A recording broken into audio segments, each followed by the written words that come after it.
Breaking news from the stadium tonight as an anonymous fan foot the bill for 55,000 hot dogs, bringing that sweet tubed meat to everyone in attendance. Free dogs! Yeah! 55,000 hot dogs? What does that even cost? While the identity of this Frankfurter philanthropist remains anonymous, their all-beefy generosity will go down in history. The new Mega Millions. More to win means more to give. How you spend it is up to you. Yeah! For game odds and details, visit sceducationlottery.com. Hey guys, it's Elena. And it's Candace. And you're listening to Cousins on Crime.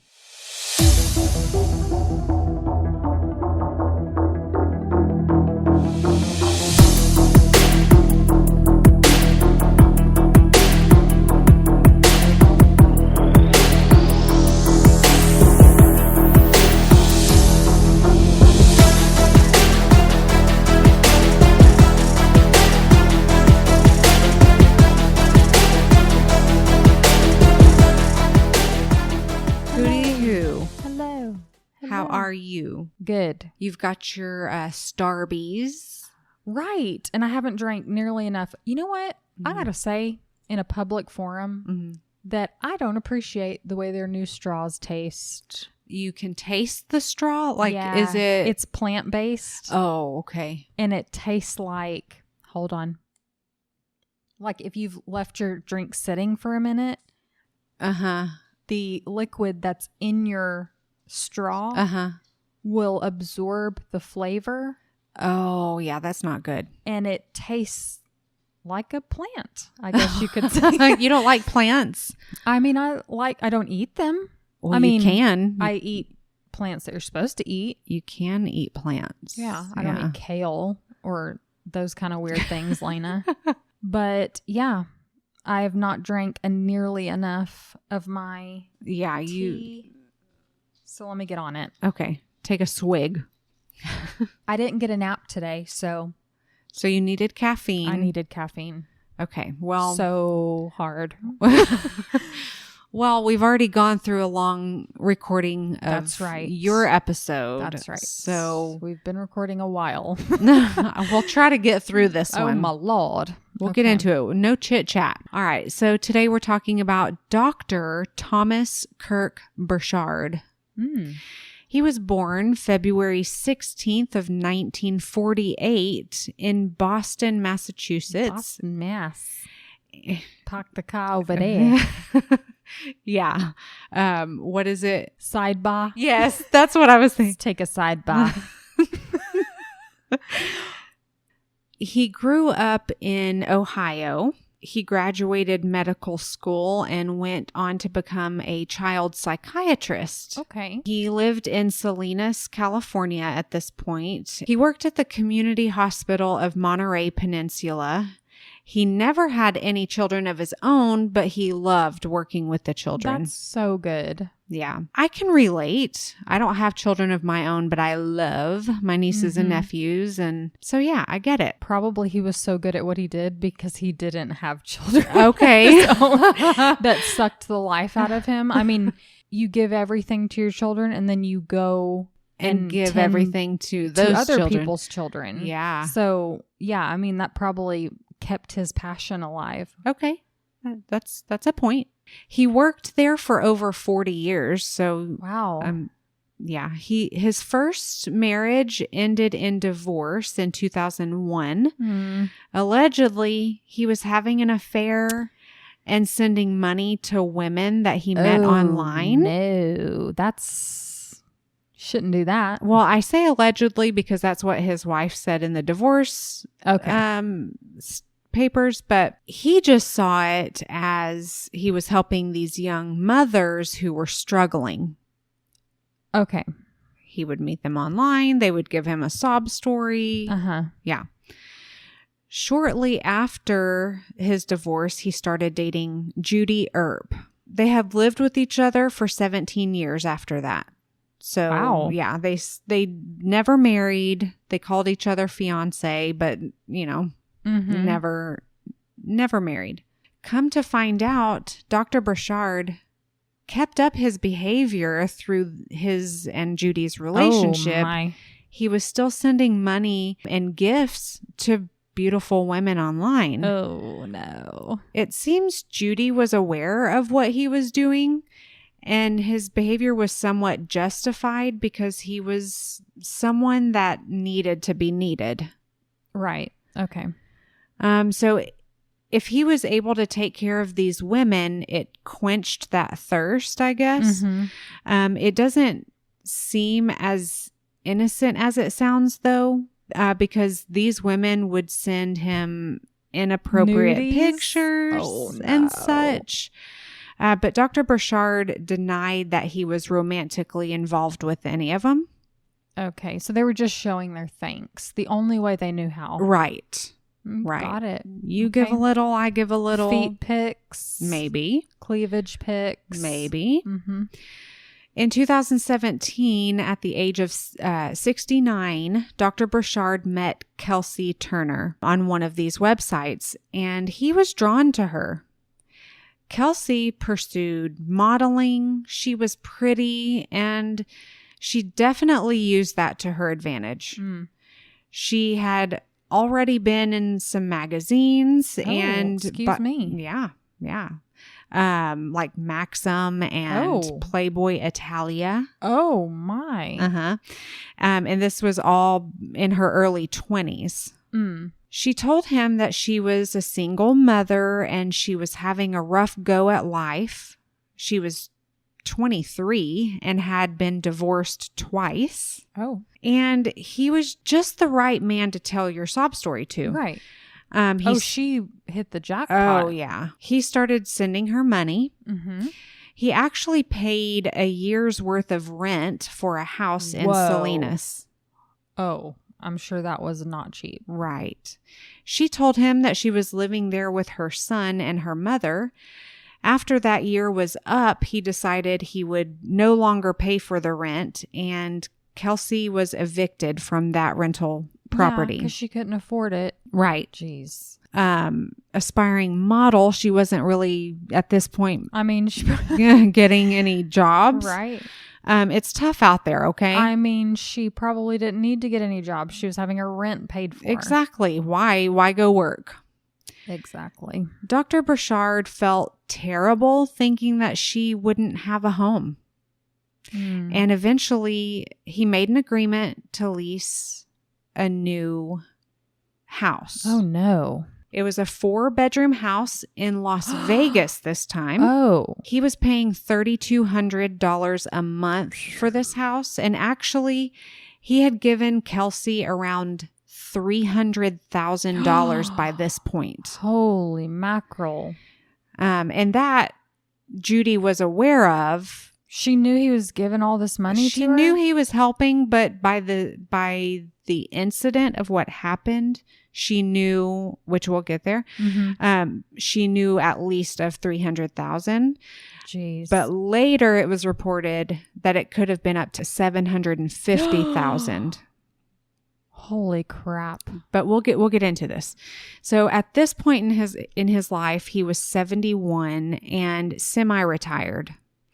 Judy believed that he continued to work mostly because he didn't want to let go of his patients, but also partly because he wanted to continue taking care of Kelsey. Oh. Even with all that he had already given Kelsey, she printed out fraudulent checks with Dr. Burchard's bank information. So it's not like he actually gave her this supposed $750,000. She was taking it too. Jeez. Well, he probably gave her a check at some point, so she had his information. Yeah. Who knows? Yeah. Wow. Exactly. So she forged his signature and stole more money from him that way. She then started threatening to tell his employer that he had inappropriate pictures of children. Oh. Which was absolutely not true. That's terrible. Unless he gave her more money. So he wanted to stop giving her more money. Sicko. But she was extorting him. Kelsey had a plan. She thought that being in Vegas would help her advance in her modeling career. And it was confirmed that Kelsey had other roommates living in the house with her. It wasn't they paying her rent? mom. Oh, come on. No. One of the roommates was her boyfriend, John Kennison. Oh, okay. According to Dr. Burchard's friend in a news interview, Kelsey had told him that John had been hitting her. So he knew about her boyfriend. Yeah. Okay. And so on March 1st, 2019, Dr. Burchard flew to Vegas to check on Kelsey and her living situation. And this is when he was going to tell her he's going to stop paying for her and her 3 other roommates to live in this house. So he was going to tell her the payments are going to stop. Kelsey had even threatened Judy that she was going to kill her if the rent stopped getting paid and she got evicted. Yeah. She's like, because she felt that it was Judy making him tell her this. So he flies out there to Vegas on March 1st, and Judy talked to him the next day and asked him to just come home early because he's like, don't drag this out. Like, tell her it's done and get on back. Yeah. And she didn't have a good feeling about him staying with these people. Just the week before, there had been reports that Dr. Burchard had been going through memory changes and cognitive decline. So she really did not want him out there. Like, this is. I'm surprised she didn't go with him. Well, I think I read in a report that she didn't know he was going until he was like already going. So then shortly after that conversation that Judy had with Dr. Burchard, she wasn't able to get in contact with him despite all efforts.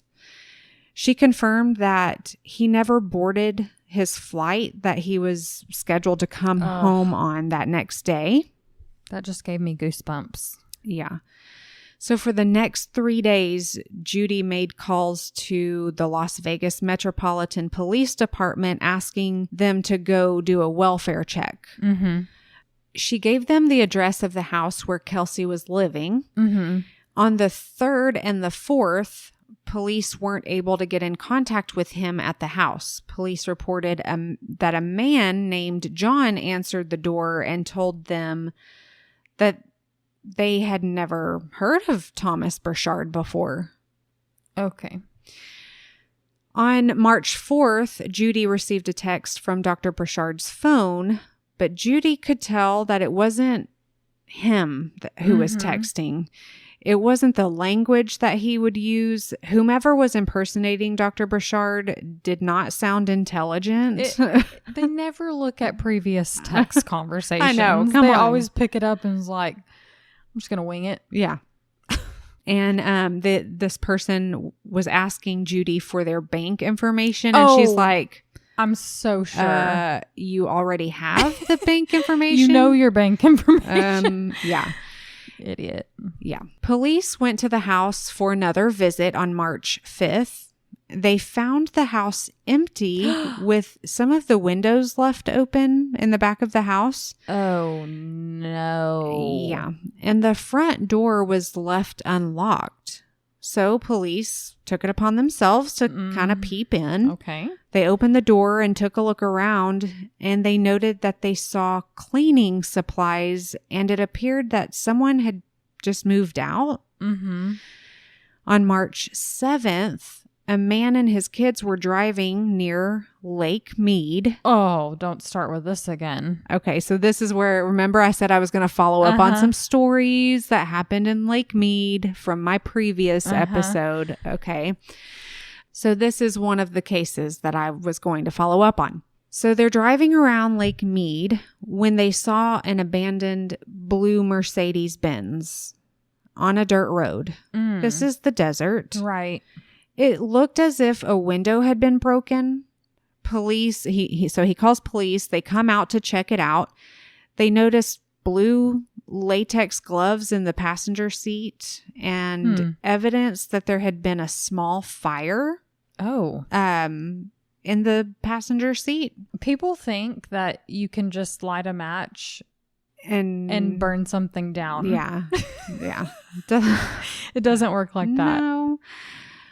When they opened the trunk of the car, they found Dr. Thomas Burchard's beaten and lifeless body. No. The murder weapon, a bloody baseball bat, was laying right next to him. Oh. The coroner confirmed that the cause of death was blunt force trauma to the head. He had several blows to the head, as well as defensive wounds on his arms. Bless him. I know. It probably only took a couple because Yeah. of his age. Yeah. Well, I'll tell you a little bit about it. Detectives were able to get fingerprints and DNA swabs along with a bloodied blue and white striped towel and cleaning supplies as evidence.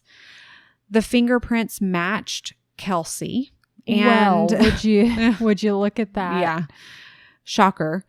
And it also matched 2 other individuals, which later came back to Kelsey's boyfriend, 27-year-old John Kennison, and her roommate, Diana Pena. Jeez. The DNA from the blood stains swabbed on the back seat of the car belonged to Dr. Burchard. The car was registered with the DMV under the name Kwong. Huh? Yeah, and detectives are like, who's this guy? Oh, gosh, someone else. Yeah. So detectives called, they get a hold of Kwong and found out that his wife had subleased the car to a woman named Kelsey Turner. Oh my goodness. Yeah, she started the lease at the beginning of November of 2018. And I believe Kwong and his wife and family were out of the country at this point. Oh. I think that's why they subleased the car. She could use it while they weren't there. I've known people who've done that. I think that was the case. Detectives then went back to the house that Dr. Burchard had been renting for Kelsey and did a more extensive search this time. The first time they were there, they just peered in. Yeah. This time, they were investigating a homicide. Yeah. They realized that the bedroom door to the bedroom that Dr. Burchard stayed in, later confirmed by other roommates, that bedroom door was ripped off of its hinges. The door had blood on it and was broken in half. Oh. There was blood spatter on the walls and the TV remote and the bed frame. Blood was also found on the garage floor. They also found blue and white striped towels. Oh. These matched the bloodied towel that was left in the Mercedes. The Las Vegas police reached out to the FBI task force in California, expecting that that's where Kelsey would be headed because she lived there before. And lo and behold, they did find Kelsey in Stockton, California. Jeez. She should have head for the border. Right? What was she doing? She was staying with a friend there. This girl, she's not doing great. Not bright. Not bright at all. She might have been pretty, but she was not bright. On March 21st, she was arrested and brought in for questioning. She was charged with first-degree murder with a deadly weapon enhancement. She was extradited to Las Vegas, and her son was taken into state custody. God, that sucks. John Kennison was also arrested, and Diana Pena ended up turning herself in when she heard that there was a warrant for her arrest. Kelsey was not cooperating. Okay. Detectives knew she was lying, but Diana, on the other hand, she was spilling the beans. Oh, good move, Diana. Yeah. Especially when they told her that she would get a reduced charge of accessory to murder if she helped them out. Okay. Yes. Which is exactly what happened when Diana was sentenced to 3 years probation. Wow. Yeah. Okay, that that's a little too lenient. Yeah, that was really lenient. But I mean, once you hear her story, you'll kind of get it. Okay. She was reported saying, if I could go back and change how I handled the situation, I would. But I don't know exactly how I would because I was scared. But being scared is not really an excuse. Okay. So I kind of feel for her. Okay. All right. Nevertheless, she did wait days weeks to tell police what happened. But anyway, there is a clip of Kelsey and John standing before the judge, and Kelsey smiled as she looked at John as they both pled not guilty. Step into the world of power, loyalty, and luck. I'm gonna make him an offer he can't refuse. With family, cannolis, and spins mean everything. Now, you wanna get mixed up in the family business. Introducing The Godfather at ChumbaCasino.com. Test your luck in the shadowy world of The Godfather slot. Someday, I will call upon you to do a service for me. Play The Godfather now at ChumbaCasino.com. Welcome to the family. No purchase necessary. VGW Group. Void where prohibited by law. 21 plus. Terms and conditions apply. I mean, these people. Ew. Yeah. I mean, this video. I mean, they just look dumb. I gotta see it. And, I say she's pretty. At this point in her life, Not anymore. No. She was gorgeous in her modeling pictures, but... Photoshop. Yeah, right. Diana testified in the pre-trial explaining that she had worked her shift bartending at Caesar's Palace that night of March 1st. She got home where she had been staying at Kelsey's at 2 a.m. Their friend Chelsea, who was dating another roommate that was staying there named Jeremy, had come over, and she was already drunk. Okay. So she was kind of like freaking out about something, overreacting. So Dr. Burchard, being the psychiatrist and caretaker that he was, took Chelsea out of the house and for a ride in the Mercedes. Oh, God. To see if he could get her to calm down, diffuse the situation. Kelsey did not like that. No. She got jealous and angry, actually. Kelsey started yelling at Jeremy, accusing him of taking Dr. Burchard away from her. And when Jeremy referred to Dr. Burchard as Kelsey's sugar daddy, her anger just escalated. On March 3rd at 2 a.m., Dr. Burchard rode with Kelsey and another friend to pick Diana up from work. Kelsey grabbed his phone to put the maps on for him so he wouldn't get lost. Like, he was driving, and I guess she didn't want to tell him every turn to take, so she's putting the maps on. In navigating his phone, Kelsey claimed that she saw a text that threw her for a loop. She said that she saw that he had been texting Kelsey's mother. And these texts were a little too spicy. Oh. First, she was jealous, thinking the roommates were taking him away from her, but now she can't trust her mother with him. So she's got a boyfriend. She knows that this doctor is living with his domestic partner, essentially. Right.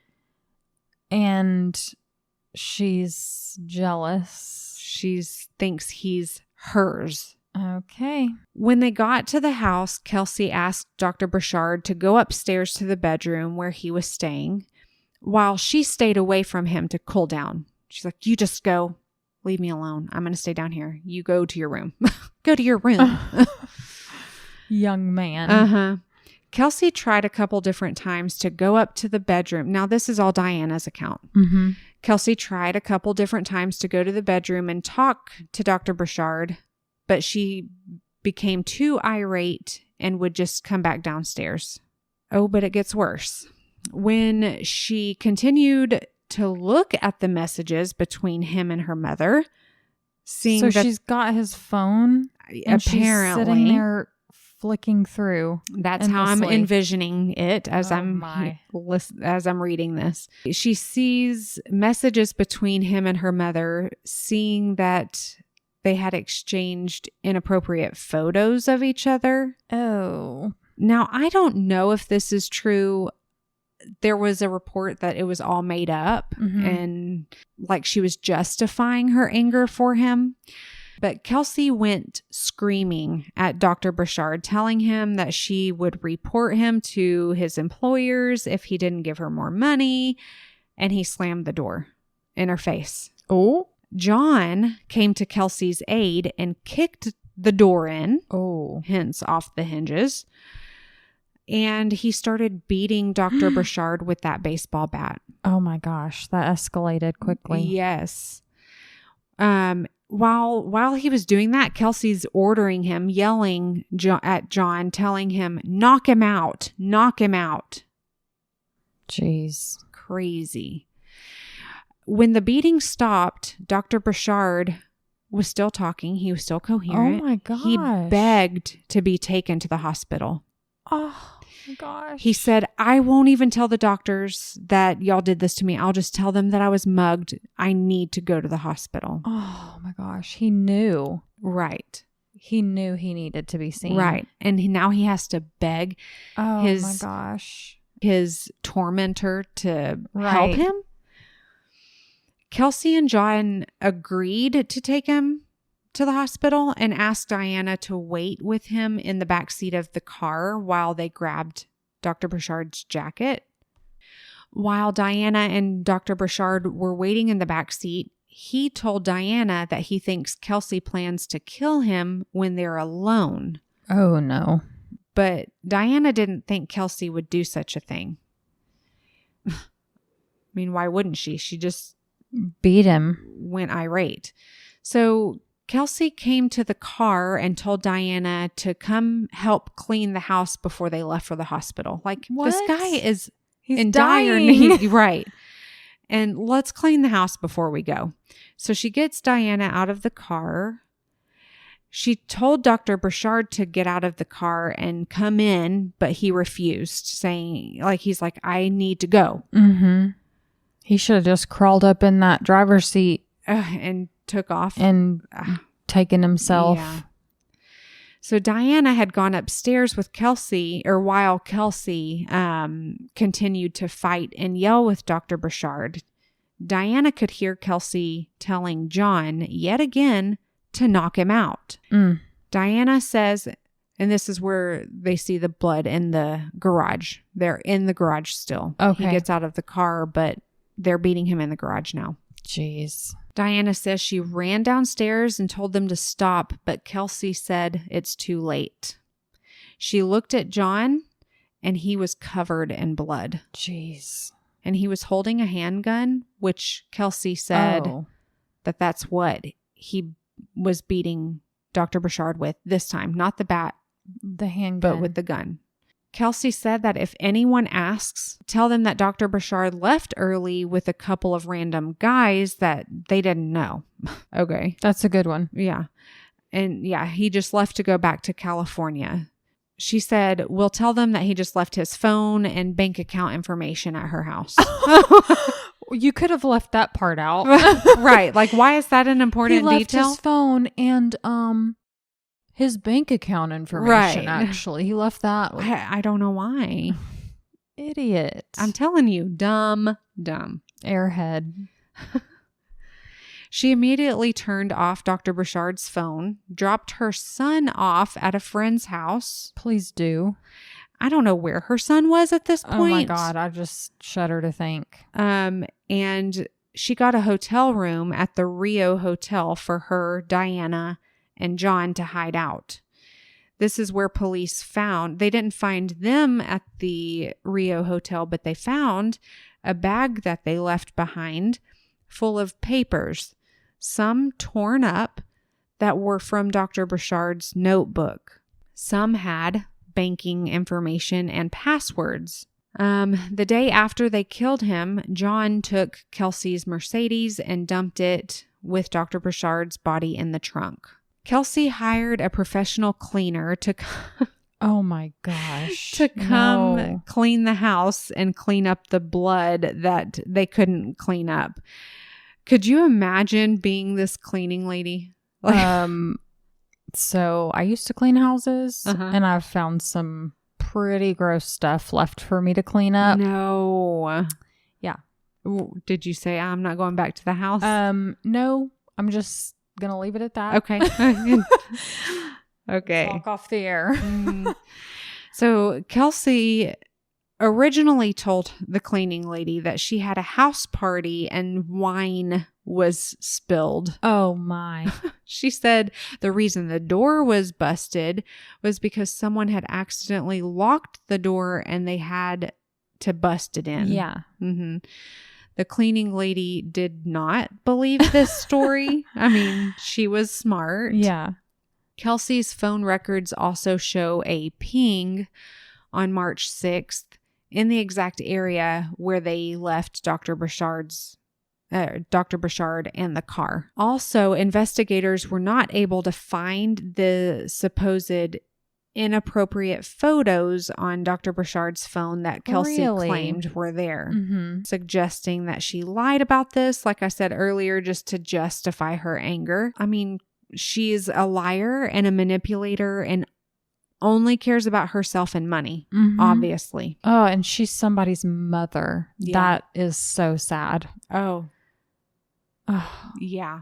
When she was arrested, she was pregnant. Shut up. Yeah.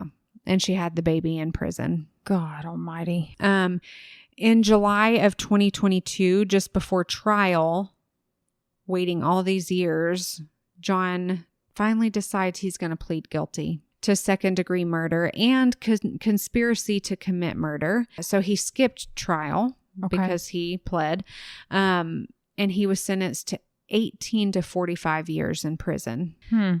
In November of 2022, Kelsey entered an Alford plea. Okay. Which allows her to plead guilty, Without pleading guilty. without pleading, yeah. Acknowledging that she knows they have enough evidence to convict her, but she's still maintaining her innocence. That is the stupidest plea. Really, like the fact that is a plea is laughable to me. Absolutely. So her charge was second-degree murder. She was sentenced to 10 to 25 years in prison. So she'd be eligible for parole in 10 years. It's disgusting that you can take advantage of an elderly man, whether he's willing to help you out or not. She takes and takes and takes, and money wasn't enough. She had to take his life too. And to think that she could be out that soon. She had no remorse, and Judy had voiced how concerned she is that if she'll do this again. Yeah, that Kelsey will follow through even with the threats that she made to Judy to kill her. That's scary. I hope and pray that in this short time of being in prison that she will mature. I mean, she was 28, I think, 27. That's too old to be acting like this. Yeah. Maybe she will find God and change her heart before she gets out. If she does the whole 25, she will be around 50 when she gets out. There's no olive oil in prison. No face cream she's been able to apply this whole time. I mean, I'm sure she'll figure She's something out. She's going to look haggard when she gets out. She already looked haggard when she was arrested, okay? Her time had come and gone. She may have been on the cover of Maxim, but her time had come and gone. That's amazing. But let's not forget that despite the situation that Dr. Burchard put himself in, he was a great doctor. He cared about people and he wanted to help. He has had so many patients tell him even years later after treatment how thankful they are that he helped them and saved their lives. Aww. His girlfriend, Judy, has spoken so sweetly about him, telling the world that he was the most generous and compassionate man. It's so tough. Yeah. So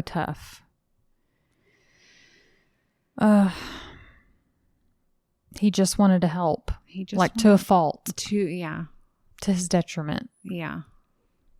I mean, just Can she get sterilized while she's in prison? Can they please just... Do they do that anymore? I know they did that back in... No. Back in the early days. You can't just sterilize somebody. I know. Used to be able to could. But unfortunately, we don't. I mean, it was... Oh, Lord. I hope her kids are with somebody great. I know. I hope her kids got to stay together. Like, I hope that whoever took Siblings, in... Yeah. Well, that was great. Mm. Let's do it again sometime. All right. Let's do it. Bye, guys. Bye. Thank you for listening to Cousins on Crime. Get connected with us by becoming a free member on our Patreon. Or for just $5 a month, you'll have access to bonus episodes, discussion groups, and much more. If you can't afford $5 a month, we get it. Inflation, am I right? Please consider leaving us a positive review and rating wherever you listen. And don't forget merch. Support our podcast and show the love by sporting t-shirts with our latest designs, or grab an evidence bag to keep the chain of custody for all your valuables. Don't forget to follow our show on your favorite streaming app so you never miss an episode, and get photos and updates on our Instagram at Cousins on Crime Podcast or our Cousins on Crime Facebook page. Have a case suggestion? Email us at cousinsoncrime@gmail.com. Having a life scholarship and being able to afford to go to college made me feel inspired to go. When I got a life scholarship, it was such a relief. I knew that I wanted to have an impact. Having a life scholarship through the SC Education Lottery was huge. It gave me the opportunity to make that impact right here at home. The South Carolina Education Lottery. A better you, a better us, a better South Carolina. Visit sceducationlottery.com/betteryou. It is Ryan Seacrest here. There was a recent social media trend which consisted of flying on a plane with no music, no movies, no entertainment. But a better trend would be going to ChumbaCasino.com. It's like having a mini social casino in your pocket. Chumba Casino has over 100 online casino-style games, all absolutely free. It's the most fun you can have online and on a plane. So grab your free welcome bonus now at ChumbaCasino.com. Sponsored by Chumba Casino.